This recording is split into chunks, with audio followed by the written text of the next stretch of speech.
Hey guys, it's Erin from Lady Bee Collective, and welcome to my YouTube channel. So today I am going to talk to you about accountability. Yes, accountability. And I think a lot of us don't always think that we should take accountability. I think it's a lot easier to want others to take accountability. I know, speaking from my own experiences, I was and still it happens that I want others to take accountability and responsibility for their actions and their words. And it's really, really important to me. And I get really, I'll call it passionate, more so I could probably get angry about the fact that they won't take accountability for their actions and their behaviors and their patterns and all these things that I think are maybe dysfunctional or toxic. And then I think about it and I'm like, wait, I'm part of this too. Like, I keep going along with this concept. Like, even if they aren't taking accountability, I'm continuously wanting them to. That's problematic within itself. And what about my accountability? And I think that having insight and looking within ourselves and holding ourselves accountable is really hard. And it's even harder when we're going through hard, like difficult times. And I just think that a lot of times we just project onto others and it's easier to blame everyone else. And the thing that can get toxic about this and keep us in that cycle, and how it did to me, and I still have issues with this, is the fact that there could be people, or there are people in our lives that are really toxic, that don't take accountability. So because of that, we almost use them as the scapegoat to not have to look within ourselves, because maybe they're so much more loud with their inability or want to take responsibility. So therefore we focus all our energy on them. But the reality is we can't make anyone change or take responsibility. And even though we know that rationally, and I say this a lot, it's really hard for us to come to terms with that because it hurts us, right? Like, that hurts. And when you don't feel accepted and loved and heard and understood, it's a really crappy feeling. And so what we do is we feel that sadness and that guilt and that shame, but then we project it as anger and a type of control, and kind of always pointing out how others are not taking responsibility.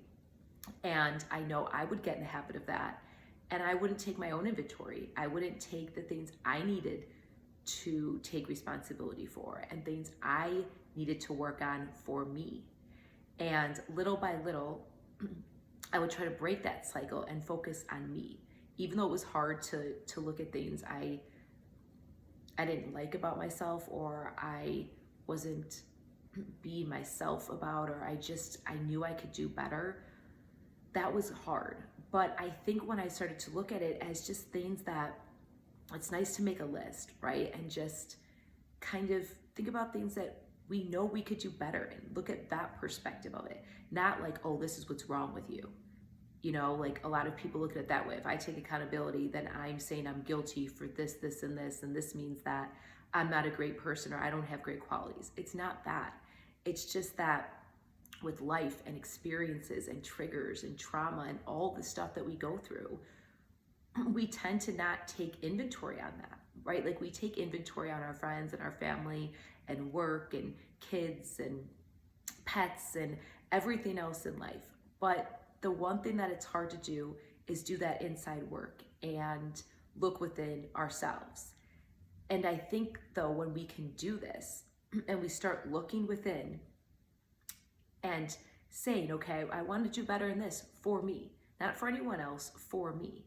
I want to improve this, or this is a goal that I have, or I've noticed myself, projecting or getting angry over this. How can I help myself? I think when you look at it, that you're only going to be your best self, right? You have it already in you. There's nothing wrong with you. We all just kind of have to see how our emotions are transforming outwardly. And when we can do that, we set a healthier foundation So when we do come across people that are maybe hurtful or not take responsibility, we don't feel like it's our job to do that.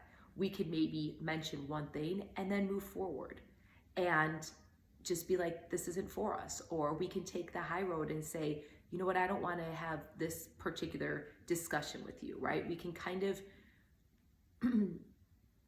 navigate relationships better, because when we're hurting inside and we're not taking inventory and we're not focused on ourselves, we're literally projecting it to everyone else. And even if you're right, like even if I'm a reformed, well, I still kind of do it right fighter, even if you're right, that doesn't make you happy, that doesn't make you healthy, that doesn't make anything different. It just means that your ego won, and it's like, okay, you're right. Like I used to do that, like, okay, I'm right. Then what? Right is lonely, and right is toxic, and right is egotistical in its own way. And I think it's hard sometimes when we are run by our ego and competitiveness, and we just get caught up in that. And that's what I get caught up in, and I see a lot of other people do.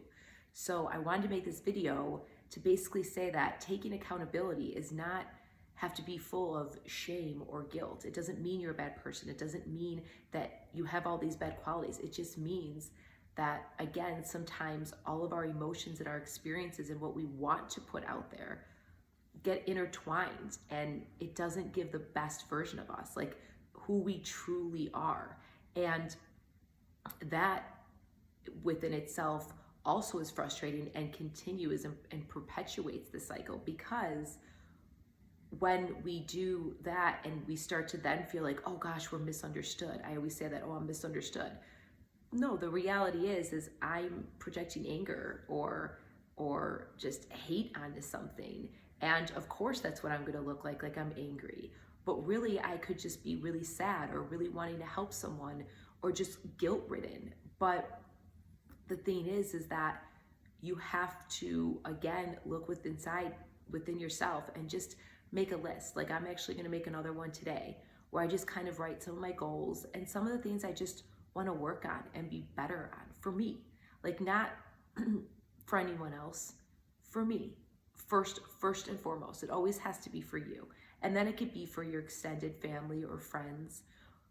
But for you, like, wouldn't it feel good? I always tell myself this when I get, I want to look within myself, and then all of a sudden I'll get distracted or I'll do something like busy work because I don't want to feel it. I don't want, the triggers from the past to come up, or I don't want to feel embarrassed for some of my actions or the way I was or the way I could be. But really, when you turn those around and you see the perspective of that, of you can be better, and just kind of writing those down, manifesting them, putting them into action and practicing every day.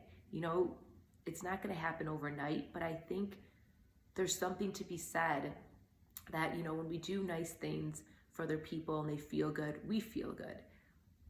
But really, when we do nice stuff for us and we can, get in the habits of taking care of ourselves in many aspects, not just the physical, not just the mental, not just the emotional, not just the spiritual, but all of them, financial, just our relationships, when we can focus our energy into those and we start practicing it, we'll get into that momentum of starting to be like, I feel better. It might be hard to sit there and talk about it or write it down, but then it becomes, I know it's a little nerdy right here, but it becomes exciting to be like, yay, look at the possibilities of me being my best self. Like, look how I'm feeling. And I get excited now to write down goals and do that. Is it still difficult to look at the bad aspects of myself? Yeah. Is it difficult to always follow through consistently? Absolutely. And that's being human.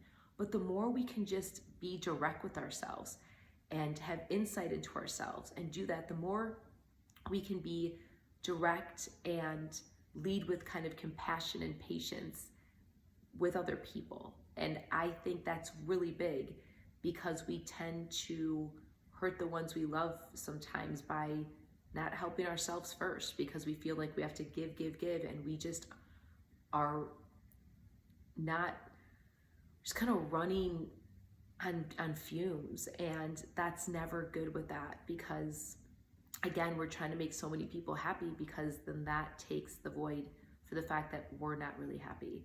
And now more than ever, this is kind of showing with people, and we're having time alone, and we're having not the greatest time. And instead of putting it towards ourselves, we're really trying to think of like a good way of saying this, but really just, again, projecting all of our anger and everything outwardly. And I think that we can all do better always. And if this is the time that we can take some time and focus on that.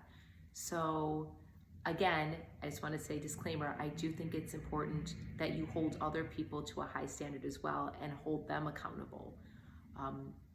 But again, we have to hold ourselves accountable first and then go from there. So I don't know, I hope this is helpful. I hope this Sunday you're having a great day. I hope that it's Self-Care Sunday, which should be every day, but you know, it is Self-Care Sunday, so I hope you're giving a little extra care to yourself. I really do. And not just physical care, not just facials, but some mental and emotional care, and just some rest. And I think that's it. So again, comment below, like, subscribe, dislike, let me know, DM me, and check out LadyBeCollective.com. I have some really good sales going on, 20% off using LadyBeCollective20 for any of my boutique, anything in my boutique, any of my ebooks. I have subscriptions now. We can do monthly stuff for $5, $10, or $20 that include a whole bunch of stuff that I think you'll really be excited about. And you can find all of that on LadyBeCollective.com. So for the meantime, if you want daily stuff too, go to my Instagram or Facebook. I'm mostly on Instagram, and check out my stories and my posts, and just let me know. Honestly, I know sometimes people can be shy, or they feel like they're annoying people, but you're truly not. Like, I want this to be a collective. I really do. And I want us all to come together and collaborate and just help each other out and do good things, honestly, as simple and as complicated as that can be. So again, have a great rest of your day, and I will talk to you next week. Bye.